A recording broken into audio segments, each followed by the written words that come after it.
What would you do if your own family cut you out of their legacy, only to come crawling back when you made it without them? Samantha Whitmore was supposed to be the family disappointment, quiet, rejected, cut out of the Mitchell inheritance with nothing but a cold smile and a final dinner.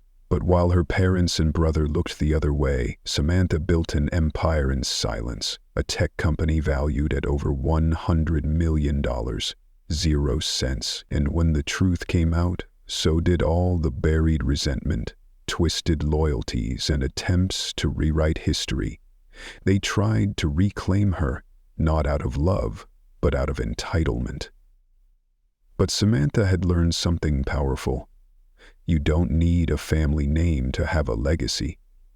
Just the courage to write your own. This is a story of quiet revenge, not the kind that screams, but the kind that signs a billion-dollar deal and then opens the door without ever looking back. Of boundaries drawn in glass towers, of letters that cut deeper than any insult, of a woman who was erased and chose to reappear on her own stage. Ready to hear how she did it? Stay with us. Chapter 1, The Dinner That Cut Me Out. "We're cutting you off completely," my mother said, as casually as if she were passing the salt. The room went still. Not silent. There was still the clink of silverware, the faint hum of jazz from the built-in speakers, the whisper of candles flickering in their hurricane glasses. But still, in the way that only a room full of people who thought they were in control could be, when one of them just detonated a bomb. I didn't flinch. I just blinked once, slowly, and took another sip of my wine. Earlier that evening, I had parked my beat-up Honda Civic at the far end of the circular driveway of the Whitmore estate in Brookline.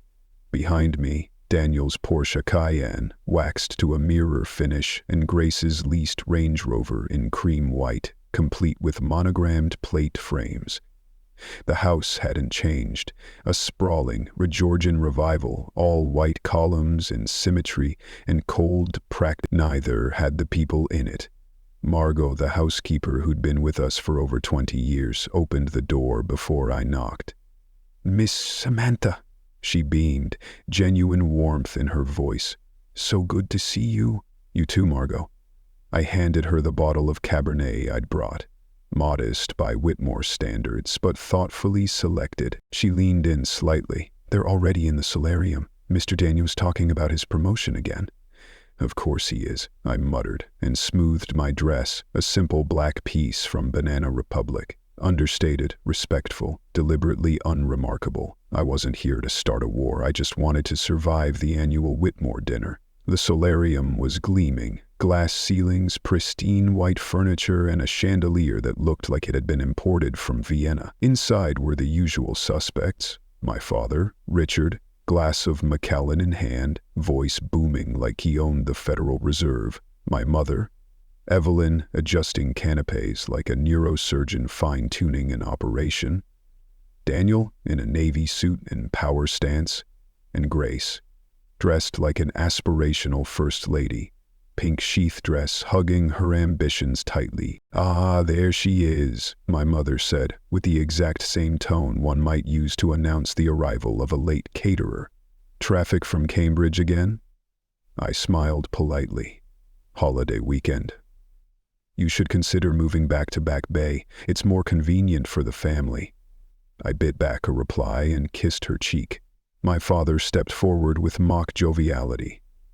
"The computer whiz," he said, raising his glass toward me. "Still at that little startup? Still at that little lie," I thought. Something like that. Daniel clapped me on the back with the force of someone who'd never been told no. "Just telling everyone about my new division. 14 people under me now, and a corner office." I nodded, as if he hadn't recited this exact update via group text the night before. Grace followed, eyes scanning me like a TSA agent. "You look comfortable," she said, a compliment if you squinted. Only Aunt Margaret, my father's sister, crossed the room to give me a real hug. She wore a silk scarf patterned with sunflowers and smelled faintly of orange blossoms and bookstores. "Ignore them all," she whispered. "You surviving?" Barely, I whispered back. The dinner began like it always did. Assigned seats, wine poured according to gender, my mother announcing each course with the flair of a chef she'd never deigned to become. "To Daniel's promotion," she said, lifting her glass. "To Grace's upcoming wedding. And to family." No mention of me. As usual. I kept quiet through the rounds of self-congratulations. Grace talked about the venue dilemma for her wedding. The governor can only make the reception, so we had to reorganize the seating chart. Daniel discussed a complex merger like he'd personally saved the American economy. And then, inevitably, the spotlight turned to me. My father looked up from his scotch. "And what about you, Samantha? Anything new with your computer job?" I felt the familiar tightening in my chest, the kind I used to get before math competitions in high school. Except this time, there would be no trophy at the end, only humiliation. "I've been working on a healthcare platform." I began carefully, keeping my tone light. "We've expanded to several hospitals and early results are promising." "That's nice, dear," my mother said, already turning toward Grace. "Now, Gracie, tell everyone about the house in Nantucket. Did you decide between the gray shingles or the cedar siding?" And just like that, I was dismissed. It shouldn't have hurt, not after so many years of it, not after all I'd built, but still. Hearing your mother shut you down in front of the family like you're a server bringing the wrong salad order, it landed somewhere deeper than pride. Daniel launched into a full architectural description of the house. Grace nodded along like a realtor trying to sell a dream. I chewed slowly, staring down at the duck breast like it might speak up for me. Across the table, Aunt Margaret caught my eye. Her face was still, but her fingers brushed gently against the back of my hand beneath the table. A quiet, "I see you." I nodded, almost imperceptibly. And then, as Margot cleared the plates and the room softened into the clinking of glasses and murmurs about dessert, my father cleared his throat. "The Mitchell signal for everyone, shut up, I have a monologue to deliver." "We've been doing some estate planning," he said. "With Daniel's career trajectory and Grace's upcoming marriage, it seems an appropriate time to revisit family arrangements." I didn't move, didn't breathe. "We've always believed in rewarding sound judgment and ambition," he went on, the scotch in his hand swirling like it helped his authority age better. "Daniel will take over as trustee of the primary investment accounts. Grace and her fiancé will receive the Cape Cod property after the wedding." Grace beamed like she'd won a prize. Daniel nodded as if this had been obvious. "And you," my mother said, turning to me with a smile that didn't reach her eyes, "we've decided it's time to discontinue your allowance and remove you from future disbursement plans, effective immediately." A silence fell, thick and glassy. "You're cutting me off," I said, voice calm and slow. My father adjusted his cufflinks. "You've chosen a non-traditional path, and while we've tolerated it, we can't keep funding choices that don't align with the Whitmore legacy." "Tolerated," I repeated. "You make it sound like I'm some failed artist squatting in Brooklyn." Grace jumped in, voice syrupy. "They just want what's best for you, Sam. You're clearly not thriving in that little tech job." "That little tech job is a company," I said. "A hobby," Daniel corrected with a chuckle. "Let's not pretend you're curing cancer." My mother set her wineglass down. "We hope this will encourage you to reevaluate your direction. You're nearly 30, Samantha. You've had time to find yourself. Now it's time to grow up." For a second I felt the room tilt. My heartbeat was steady, but everything inside me roared. And then, my purse vibrated, once, then again, and again. My phone lit up from inside, 3 calls, all from Alicia. She knew never to call during family dinners unless it was urgent. "Excuse me," I said, standing. My father's eyes narrowed. "This won't take long." I pulled the phone out and answered quietly, stepping just 2 feet from the table, still in full view. "Alicia," I whispered. Her voice came through crisp and electric. "Samantha." SoftBank just confirmed. 40 million. It's done. We're officially valued at 100 million pre-IPO. Goldman is popping champagne. The air went still again, but this time for a different reason. My voice rang out, firm and clear. Thanks, Alicia. I'll call you back in 10. Tell the team, congratulations. I turned back toward the table. 5 frozen faces, 1 stunned room, and for the first time in my life, I watched my family truly see me, only now that I was too expensive to ignore. Did Samantha just upend years of dismissal with a single phone call? And what will her family do now that they know the truth? Have you ever watched the people who once doubted you scramble to rewrite your story the moment you became undeniable? Stay with us, because in Chapter 2, the silence after the revelation speaks louder than the insult that started it all. Chapter 2, the silence that followed my name. For the first time in my life, they didn't interrupt me. Because they couldn't. No one moved. My mother's hand remained frozen mid-air, wine glass tilted but untouched. My father stared straight ahead, brow furrowed, as if he were trying to reprocess everything he'd heard without showing a single flicker of emotion. Daniel leaned back slightly in his chair, eyes narrowed, calculating, and Grace looked like she had just swallowed a lemon she thought was a grape. I sat down slowly, placed my phone on the linen napkin in front of me, and folded my hands in my lap. "Well," Aunt Margaret said brightly, breaking the silence like a match strike in a blackout. "I believe that calls for a toast." She raised her glass. No one else followed. The irony was so thick it could have been carved. 10 minutes ago they were cutting me off, casting me out of the family's future with all the subtlety of a boardroom firing. And now I was suddenly strategic capital. "I had no idea you were working on something so significant," my father finally said, smoothing his tie as if the right knot could tighten control over the situation. 100 million pre-IPO. Less remarkable. I nodded once. "It's been a long journey." "When did all of this happen?" my mother asked, her tone unnervingly soft. "You've never said a word." I smiled. "You've never asked." Grace let out a laugh. Short, brittle, forced. "I always knew you were smart with tech stuff. I mean, remember how you used to fix the printer in high school?" I glanced at her. "You used to call me Circuit Girl and tell people I didn't have a social life." Her smile faltered. "I was joking," she said flatly. "Sure." They were scrambling, and I could feel it. Each of them recalibrating the way they looked at me, their mental image of the family underdog now suddenly rewritten at leverage. Daniel leaned forward. "Which group at Goldman is handling your IPO?" "Marcus Steinberg's," I replied. That did it. My father visibly stiffened. Steinberg wasn't just any partner, he was a titan in healthcare investment banking, and a personal rival of my father's from his early Goldman days. This wasn't just news, it was a strategic slap. "Marcus made an exception," I added, voice even.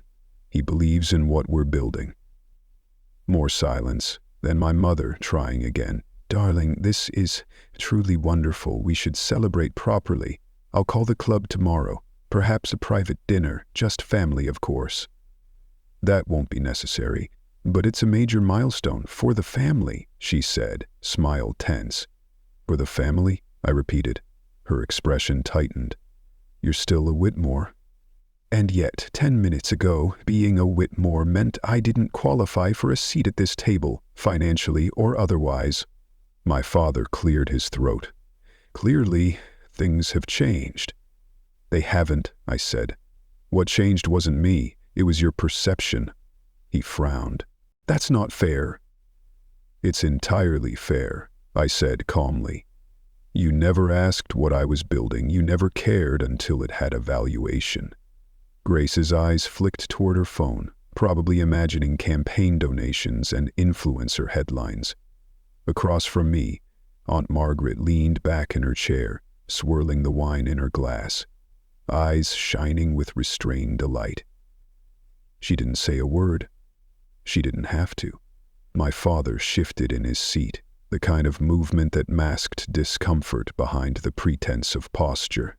"I think what your mother means," he began, voice dipped in diplomacy, "is that it's time we all move forward with clarity.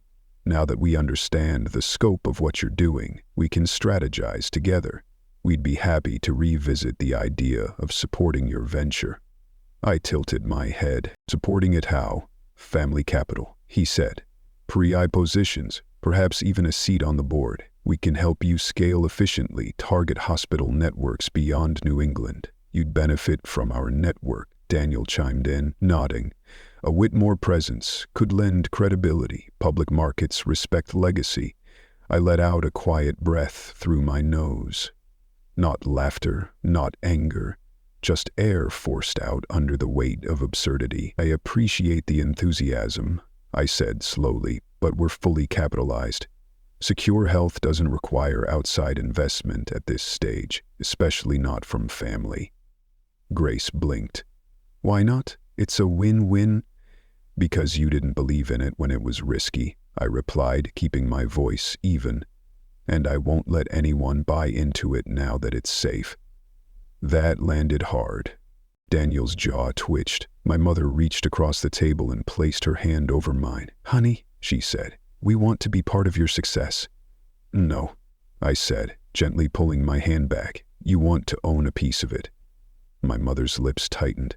"That's not true." "You cut me off," I reminded them. "Not figuratively, not emotionally, literally, financially, publicly. You delivered that line like you were handing me a party favor." "It was before we knew," she started, but I cut her off. "Exactly," I said, standing. "You made your decision when you thought I had nothing. I'm making mine now." I picked up my phone and clutch adjusting the strap over my shoulder. The air in the room had shifted again, less icy now, more stunned. They were realizing they no longer had the leverage, and worse, they didn't even know what to do without it. My father rose instinctively. "Samantha, sit down. Let's talk like adults." "I am," I said, "which is why I'm leaving." "But we haven't had dessert," Grace said weakly, as if cake could fix generational betrayal. "I'm sure it's lovely," I said without turning. Margaret stood too. "I'll walk you out." "No," I said softly but firmly. "Stay. Someone needs to keep the mirror up." She smiled faintly and sat back down, wine glass lifted slightly, like a quiet salute.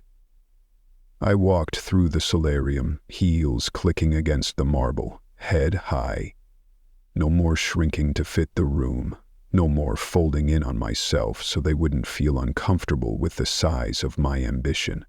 As I reached the door, my phone buzzed again. A text from Alicia. "Wall Street Journal wants exclusive comment, deadline 3 hours. Also, photo shoot with Frank confirmed for Tuesday." I stepped into the cool night air, letting the wind hit my face like a second awakening. For the first time, I wasn't walking away from my family in shame. I was walking away with power. Now that Samantha has taken back her power and walked away, how will her family try to regain control of the daughter they just disowned? Have you ever had to choose between being accepted and being true to who you've become? Don't miss Chapter 3, where silence becomes strategy, and Samantha begins rewriting the story her family once tried to bury. Chapter 3. The Message They Couldn't Rewrite. By morning I was all over Forbes. By afternoon they were all in my inbox. The first message came from my father, time-stamped 6:42 a.m. Impressive move. Let's sit down and talk strategy. Lunch at the club? No mention of the previous night. No apology. No acknowledgement of the words "we're cutting you off" echoing through the dining room like a rifle shot. Just business. By 8:00 a.m., my mother had forwarded an invitation to the Symphony Gala, adding a line in all caps.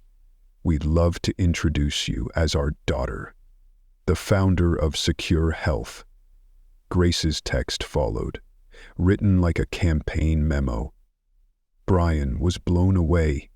He's looking for a healthcare platform to spotlight in his Senate run. Maybe you two could connect.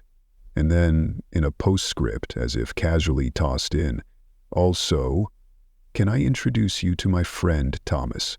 Harvard Med. Very eligible. I stared at my phone in disbelief, sitting in the open-concept kitchen of my South Boston loft, where sunlight poured across quartz countertops I'd picked out myself. Because I could. I hadn't responded to any of them. Not yet.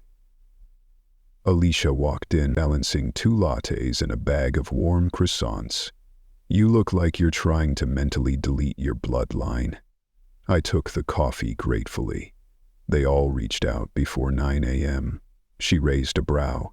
The same people who iced you out like yesterday's shrimp cocktail? Apparently I'm valuable now, I said dryly, just not as a daughter, as an asset. Alicia sank onto the bar stool beside me. Want me to reply with a press release? I laughed, but it caught in my throat halfway. It's not that I expected anything different, it's just surreal, watching them pivot this fast. They didn't see you coming, she said simply. That's the problem with families like yours. They only look for reflections of themselves. We ate in silence for a few minutes. The buzz of morning traffic filtered through the windows, and the hum of my email notifications never stopped. What are you going to do? Alicia asked finally. I took a sip of coffee, then opened my laptop. I'm going to do what I always do. Work. The secure health dashboard loaded on screen, metrics glowing green, investor dashboards updating in real time, a new hospital onboarding from Arizona. This was mine. All of it. Built in the hours they dismissed, in the silence they never noticed. But a message from the front desk popped up in the corner of my screen, pulling me out of the numbers. Daniel Whitmore is in the lobby, says he's just in the neighborhood. Should I send him up?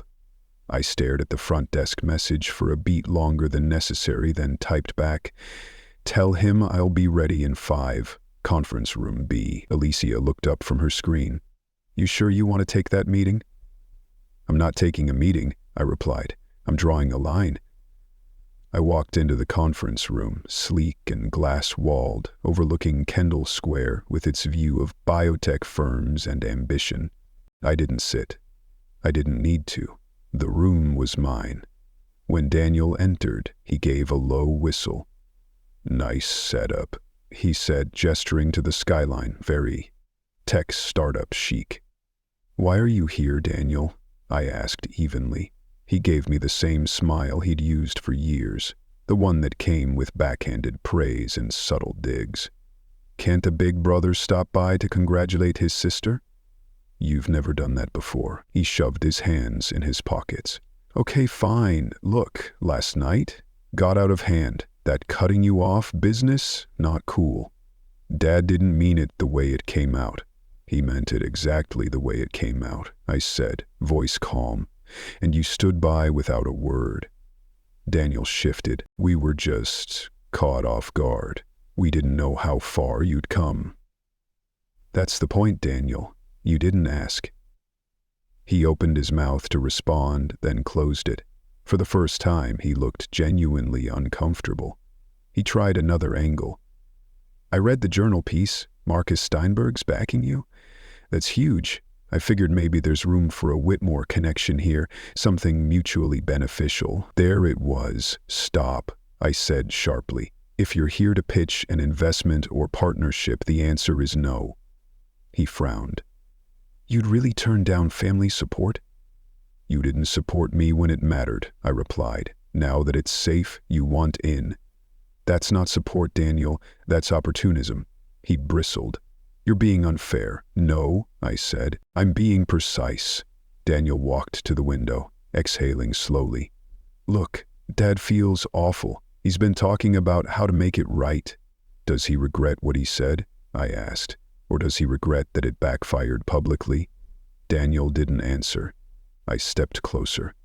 If I were still just a mid-level coder at some failing startup, would you be standing here? He turned back toward me. Maybe not, but that's not the reality, is it? Exactly, and now that it's real, now that I'm real, you all want to rewrite the past, recast yourselves in my origin story. He looked away, jaw tightening. I took a deep breath. Secure health is off limits. No investment, no board seats, no influence. It belongs to the people who believed in it when it was nothing. Daniel nodded, mask slipping back into place. Fine, I'll tell Dad. Maybe we'll revisit when things settle. I raised a brow. Daniel, there's no revisiting. This isn't a negotiation. This is a boundary. He hesitated at the door. So what now? You just cut us out? No, I said. You did that. I'm just not letting you back in the same way. He left without another word. I sat down, heart steady, breathing in the stillness of the room. Then I opened my inbox. A new message was waiting. Subject line, Children's Hospital donation, in honor of Samantha Whitmore. Sender, Evelyn Whitmore message. So proud of our brilliant daughter. Love, Mom and Dad. What do you do when the people who once ignored your voice try to rewrite your success as their legacy? Have you ever received praise from someone who never believed in you, only after the world did? Join us in Chapter 4, where Samantha finds strength, not in her last name, but in the chosen family that saw her worth long before the headlines. Chapter 4, The Family I Didn't Choose. Some flowers are meant to say I love you. Others just scream, please forget what I said last night. The arrangement was massive. 3 dozen white orchids and blush peonies, arranged so precisely it felt surgical. It sat in the center of my office like a floral bribe, with a card clipped to a satin ribbon. So proud of our brilliant daughter. Love, Mom and Dad. Elisa paused in the doorway, coffee in one hand, a protein bar in the other. Wow, did someone die or did your parents finally realize you're not an intern? I sighed, tapping the corner of the card. This is their version of we're sorry. She raised an eyebrow. Without saying sorry, classic. It had been 3 days since Daniel's unannounced drop-in. 3 days since I turned down every Whitmore overture with the same clarity I once only wished I had. And now here I was, on the 16th floor of a glass building overlooking Boston's Innovation District, running a company I had built for my 20s and my trauma, staring down a bouquet that weighed more than my first desk chair. I pulled the card out and tossed it into the trash. Then I turned to Alicia. Let's send it to the children's ward at Mass General, somewhere it can mean something. She grinned. Already printed the donation card with your name on it. We dove into the morning routine, platform metrics, new onboarding requests from hospitals in Chicago and Denver, a follow-up from a senator's office about our AI integration. The world outside my family had never been more interested. And yet, the pressure inside me felt strangely personal. That afternoon, I had therapy. It was Margaret's idea. A gentle, pointed suggestion after the family dinner debacle. You don't need to heal for them, she'd said, but you deserve to heal from them. My therapist, Dr. Layton, had the kind of voice that made you feel like even your ugliest feelings had room to stretch. She didn't ask how I was, she just asked, what's still clinging to you? I paused. They didn't believe in me. She nodded, waiting. They said I had nothing to show for myself, I continued. Now I'm on magazine covers and they're scrambling to put their name on everything I've built. What hurts more, she asked gently, their words back then or their approval now? I blinked. Both. That evening, I sat alone in my loft, sipping tea instead of wine. The city buzzed below, full of stories no one ever questioned. I thought about the people who'd shown up when I was invisible, the ones who answered my late-night texts when the servers crashed, who worked through weekends for a pilot program no one guaranteed would work. I opened my laptop and clicked on the company's Slack. There were dozens of unread messages, some from engineers debugging a new update, others from our operations team celebrating onboarding milestones. These people didn't care that I was a Whitmore. They cared that I kept showing up. 2 days later, I stood behind the podium at Eastview High School, facing a room full of girls in oversized hoodies and borrowed confidence. The auditorium was nothing fancy, just beige walls, plastic chairs, and a flickering fluorescent light in the back that no one had fixed in weeks. But the energy in the room? Electric. I wasn't there as a Whitmore. I wasn't even introduced with my last name. I was just Samantha, Balder founder, woman in tech. Any of you ever been told you talk too much? I asked the crowd. A few girls raised their hands. What about not enough? More hands, some laughter. I smiled. Perfect, then you already qualify for building something great. That broke the room open. The girls leaned forward. The teachers stopped checking their watches. I told them about my journey, yes, MIT, but also the ramen for dinner nights and the failed prototype. I told them how Secure Health started, not because I had everything, but because I had nothing to lose. I told them about learning to ask better questions and stop waiting for better permission. And when the Q&A started, a 15-year-old girl in the front row raised her hand. Her hoodie was too big and her hands trembled slightly as she spoke. My parents want me to be a lawyer, she said. They say computer science isn't for girls like me. The room went still. I saw it in their faces. The others had heard it too. Maybe not those exact words, but that tone, that fear. I swallowed, then stepped down from the stage and walked toward her. All the time, her eyes widened. When I was 12, I stayed up late coding a prototype. My dad told me computers were for boys who couldn't play sports. My mom worried it would ruin my posture and my chances at marriage. The room chuckled, but she didn't smile. "So what did you do?" she whispered. "I built anyway," I said. I built in silence. I built when no one asked. I built even when it hurt. And eventually I stopped needing them to see me, because I learned how to see myself. Tears welled up in her eyes. I wanted to reach out.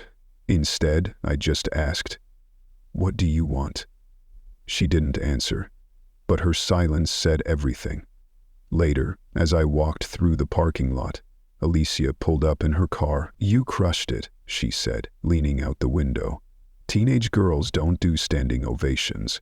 I got in the passenger seat. That girl reminded me of me. Alicia nodded. "Which one?" "All of them," I said softly. We drove in silence for a while. Then I turned to her. "You think it's weird that I still crave their approval, even after everything?" "No," she said. "That's not weakness. That's just being human." That night, I sat in bed, rereading a message from Margaret. "You're changing lives, Sam, not with money, with truth." And as I stared at the ceiling, I realized something. I had always thought survival meant shutting them out, but maybe healing meant letting parts of the story end, and still choosing to write my own ending. My phone buzzed with a new voicemail, my mother's voice, quiet and unsure. "I watched your speech. You reminded me of someone I used to be. Call me if you want." What does it mean when the mother who once dismissed your voice finally leaves you a message, asking to hear it? Can a single moment of recognition undo years of silence, or does it only deepen the wound? Don't miss Chapter 5, where Samantha faces the family that tried to cut her out and reclaims the legacy they never thought she could own. Chapter 5. The legacy they tried to claim. The press thought they were capturing a corporate celebration. They didn't realize they were documenting a quiet revolution. It was a crisp Thursday morning in San Francisco, the kind of day where the light danced off glass towers and the breeze off the bay felt like a promise. Inside the ballroom of the Monroe Grand Hotel, the Mitchell Innovation Foundation was hosting its first major summit. Chandeliers sparkled overhead, tables were dressed in deep navy and ivory, and the air buzzed with the excited hum of young entrepreneurs, journalists, and venture capitalists. Samantha stood near the stage, her back straight, shoulders relaxed. She was dressed in an emerald green sheath dress, subtle but commanding. The kind of color you chose when you no longer had to apologize for taking up space. This was her moment. Not as someone's daughter, not as a discarded heir, but as the founder of a future. Behind her, a large banner stretched across the stage. Legacy isn't inherited, it's built. The phrase had been her idea. It echoed through the room like a quiet challenge. She took the stage to polite applause that quickly turned into a standing ovation, not because of who her family was, but because of what she had built.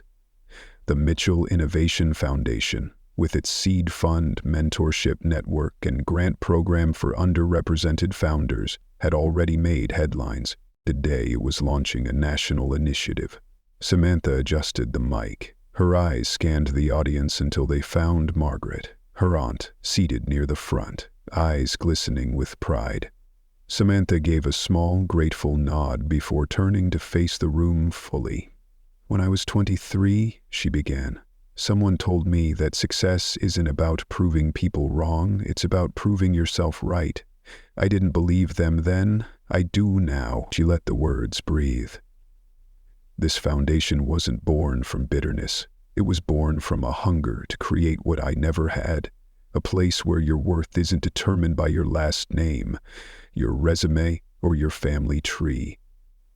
There was a flicker in the audience, a shifting of posture, a tightening of gazes. They knew what she meant.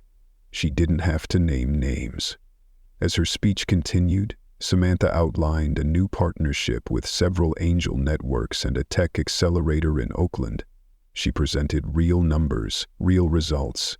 She highlighted founders from overlooked communities, Black women in biotech, a neurodivergent coder who built a mental health app, a teen robotics prodigy from Tulsa.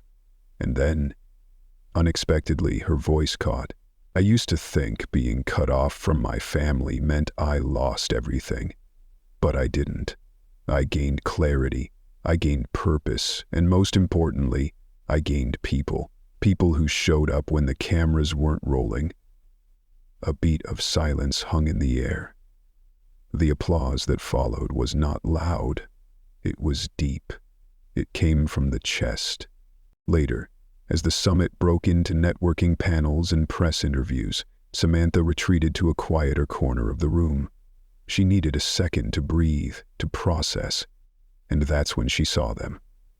Her father and mother, standing side by side near the entrance, dressed in formality, surrounded by murmurs, as if they had wandered into a dream they never expected to find their daughter inside of. Her mother's eyes softened. Her father's expression was unreadable. Samantha didn't flinch. She looked at them. Really looked. And then turned back toward the future she had just finished unveiling. Samantha didn't approach them. Not yet. She turned instead toward the hallway leading to the Foundation's private lounge, a quiet space she'd had reserved for key guests and board members. Her heels clicked steadily against the marble floor as if they, too, refused to waver. Inside the lounge, a few people mingled near the refreshment bar. Rachel, Samantha's operations lead, looked up from a tray of coffee and gave her a quick nod, reading the flicker of emotion in her boss's eyes. Samantha smiled faintly, then moved to the corner table by the window. Outside, San Francisco glinted beneath a clear sky. From up here, the bay looked like it could swallow the past whole. She pulled out her phone. Dozens of missed calls, most from unfamiliar numbers, but she didn't need to guess. The Foundation's rise had ignited interest from across the industry, and inevitably, her family's inner circle, the people who once dismissed her, now had something to say. A soft knock interrupted her thoughts. Rachel peeked in. "There's someone asking to speak with you," she said carefully. "Two people, actually. I told them this room was private, but they knew your full name." Samantha sighed. "Did they give their names?" "Gerald and Marion Whitmore." "Of course," Rachel added. "Do you want me to send security?" Samantha shook her head. "No, let them in." Moments later, the door opened again and her parents stepped inside. Marion wore a pristine cream blazer, as if she were heading to a country club brunch. Gerald looked older than Samantha remembered. Hair thinned, eyes still sharp, but hollowed by something weightier than time. For a moment, no one said anything. It was Gerald who spoke first. That was quite a speech. Samantha didn't blink. It wasn't meant for you. A tense silence followed. We came here because we wanted to talk, Marion said, voice soft but composed. Privately. You could have done that 10 years ago, Samantha replied, cool and steady. Marion's lips tightened. Gerald remained standing, arms crossed. Look, he said, we didn't come here to fight. We came to acknowledge that you'd done something impressive, something big. Samantha narrowed her eyes. Impressive enough to rewrite your will again. Gerald's jaw clenched. You think just because I built something without your help, now I'm worthy of being part of the family again? She asked, rising to her feet. You think this, what you're seeing here today, was easy? No, Marion whispered. We don't think that. We didn't know what you were going through. We were wrong. Samantha's voice dropped. You didn't want to know. Her father took a step forward. Then let us try now. Samantha stood completely still, staring at the man who once told her that dreams were fine, as long as they fit inside someone else's box. She studied his posture, the lines around his eyes, the way he avoided holding her gaze for more than a few seconds. I'm not angry anymore, she said. I'm not broken. I'm not seeking revenge. But I don't owe you anything. Not an explanation, not forgiveness, not a seat at my table. But it's still our name, Gerald said. Mitchell, you used it. Samantha's smile was quiet and devastating. No, she said. I redefined it. Her parents said nothing. She turned, walked to the door, and held it open. This room is for builders, not bystanders. As they passed her in silence, Marion glanced back once. Her eyes brimmed with something that might have been regret, or the ghost of what could have been. When the door closed, Samantha let out a breath she hadn't realized she was holding. Outside, cameras were waiting. Reporters wanted quotes. Investors wanted follow-ups. But before she stepped out, her phone vibrated. One new message. It was from someone unexpected. A photo attachment. Just a single image. Her brother, smiling, standing outside her building. The caption read, "Can I come in, or am I too late to?" Why did her brother choose this moment, after years of silence, to show up at her doorstep? Can family ties ever truly heal when they only reach out once success is undeniable? Join us in Chapter 6 as Samantha confronts the final echoes of her past and decides who, if anyone, deserves a place in her future. Chapter 6. The definition I wrote for myself. The front gate buzzed. Samantha stood still, watching through the tinted glass as her past buttoned up and smiling, walked up the stone path like it had every right to be there. Samantha adjusted the sleeve of her navy blazer, the one she always wore when she needed to remember who she had become. The early afternoon sun filtered through the tall windows of her townhome in Tribeca, casting long, dignified shadows on the hardwood floors. Everything about the space was intentional, clean, modern, hers, and today it was the setting for something she had never anticipated, a family visit. Her brother David was the first to step in, hands half raised in a clumsy gesture of greeting. Their parents followed. Patricia wore her signature pearls and disappointment like perfume. William, their father, wore a subtle expression of calculated warmth, the same expression he used in boardrooms before a hostile takeover. She hadn't invited them. They had reached out the week before, a message from David's assistant, impersonal and transactional, asking for a brief familial discussion. She almost deleted it, but curiosity had its claws in her. They sat in her living room now, the silence more honest than any of their rehearsed apologies could ever be. On the table between them were glasses of untouched water and a small bowl of rosemary almonds. No one reached for either. William cleared his throat. Samantha, we'd like to extend congratulations. Your achievements are impressive. She didn't blink. You read the Forbes profile? Yes, Patricia said, adjusting her handbag on her lap. And the MIT endowment press release. Quite generous. So that's what this was about, not reconciliation, not regret. They were here because she'd finally made headlines too big to ignore. Headlines they hadn't orchestrated. David leaned forward, voice softer. I know we haven't been close, but maybe we could start over? Samantha's jaw tensed. Start what over exactly? The part where you cut me out of family meetings? Or the part where I wasn't even worth a call until my name had a valuation attached? Silence again. Uncomfortable. Heavy. Her father finally broke it. We were wrong to underestimate you. We see that now. We'd like to be part of this new chapter. She stood, slowly, and walked toward the window. Outside, the city moved without them. Cars honking, pedestrians unaware of the quiet reckoning behind the glass. I've already written this chapter, she said, her voice calm, and none of you were in it. Behind her, Patricia shifted uncomfortably. Samantha, don't be dramatic. Families fight. Families drift. But families don't erase, Samantha said, turning around. You didn't drift. You decided. You decided I wasn't enough. And now that I'm everything you once dismissed, you want access. David looked pained. That's not fair. No, she interrupted. What's not fair is spending years proving myself just to earn an invitation to my own bloodline. She crossed her arms. So tell me why you're really here. Patricia hesitated.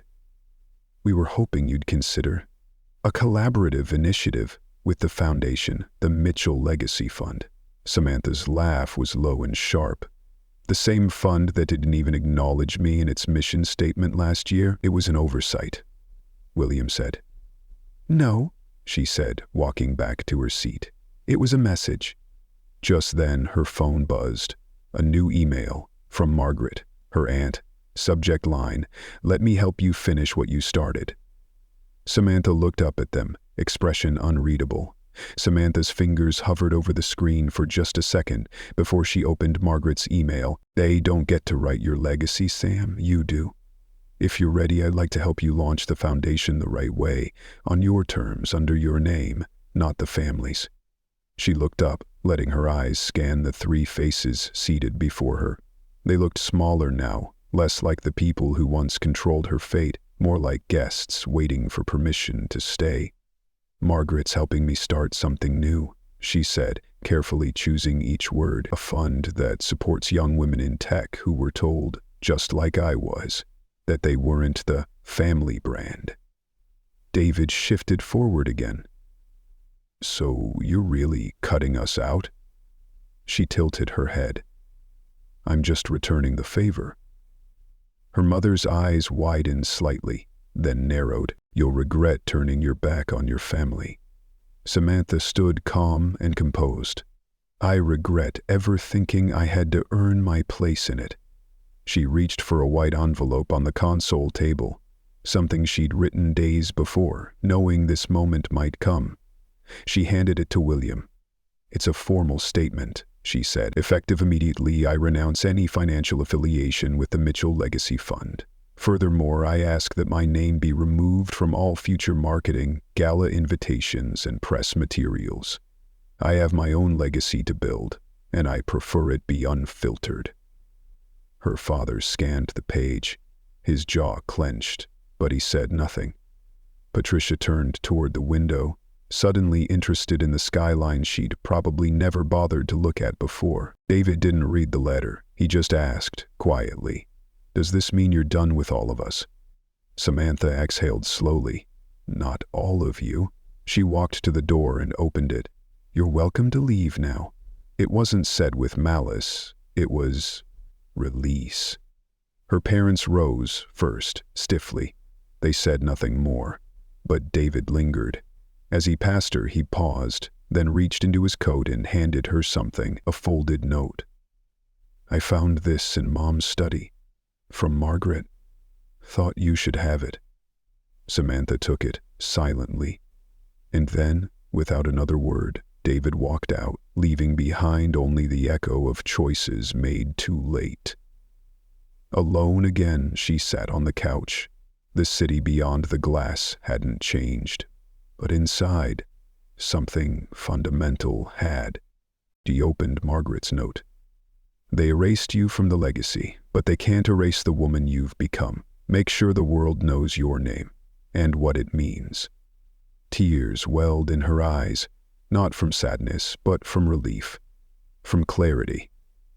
2 weeks later, Samantha stood in a gallery-turned-event space in Soho, bathed in soft light and surrounded by faces she had chosen. Mentors, mentees, investors, founders. Sleek plaque on the wall read, "The Whitmore Initiative, Redefining Innovation, One Voice at a Time." Margaret stepped beside her, wine glass in hand. "You did it." Samantha smiled. "We did it." As applause broke out around her, Samantha stepped forward and spoke. "I was once told success only mattered if the right people approved of it. I spent a long time chasing validation I never really needed. Tonight isn't about proving anyone wrong, it's about building something right."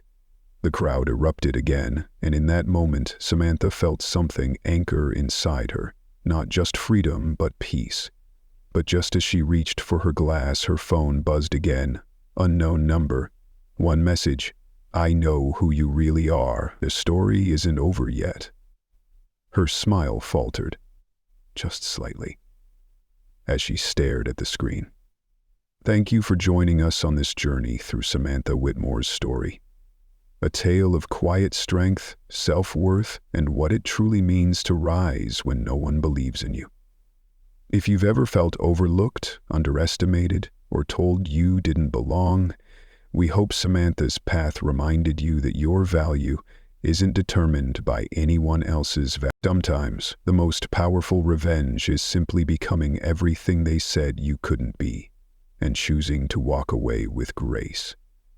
This story wasn't just about wealth or family. It was about identity, about drawing your own lines and daring to live outside the script others wrote for you. In the end, Samantha didn't just survive, she redefined success on her terms. And maybe that's something we all deserve to do.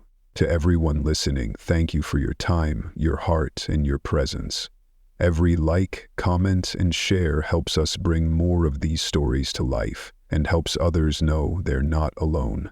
If Samantha's story moved you, inspired you, or stayed with you, don't forget to subscribe to FM Revenge for more powerful stories of reclaiming voice, dignity, and purpose. Until next time, stay bold, stay kind, and never forget the power of walking away stronger.